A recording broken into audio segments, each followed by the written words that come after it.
You're touching something that gives me an ache in the heart.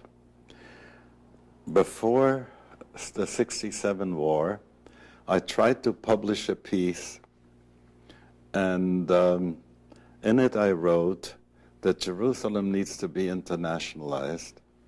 The United Nations moved there, away from New York, into the place where the prophets have said, "My house shall be a house of prayer for all peoples," and that the then nascent Israeli army should be the beginning of the Peace Corps for the United Nations, and that we should all put together at the time when we paid 39 cents a gallon gasoline, a penny per gallon to help resettle the Palestinian refugees.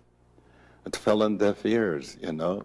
I still have some feelings about that. I have children in Israel, and whenever I go there, I want to meet with those people, and among the people who count themselves as my students, there have been those who have put on every year a sulha, a meeting between Arabs, Christians, and Muslims and Jews, to have the word sulha comes from when two Bedouin tribes would create peace among themselves and do mutual forgiveness. And each year the celebration has grown. So I'm very much for this to happen.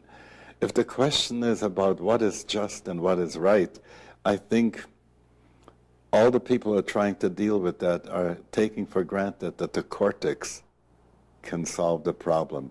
It's not a problem of the cortex, it's a problem the reptilian brain of Jews and of Arabs and of Palestinians there.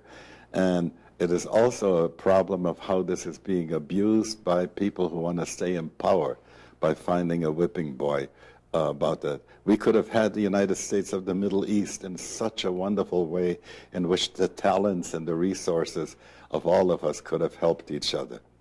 And El-Quds could have been a holy place for Jews, for Christians, for Muslims, in a way that Isaiah foresaw way before.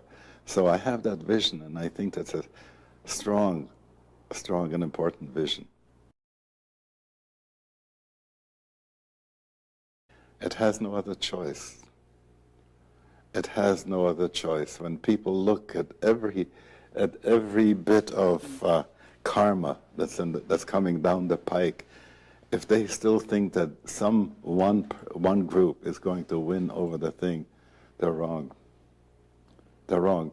What they can't see yet is higher than national sovereignty into an organismic interaction. That's why I'm talking about United States of the Middle East. So look, a visionary isn't one that everybody agrees with.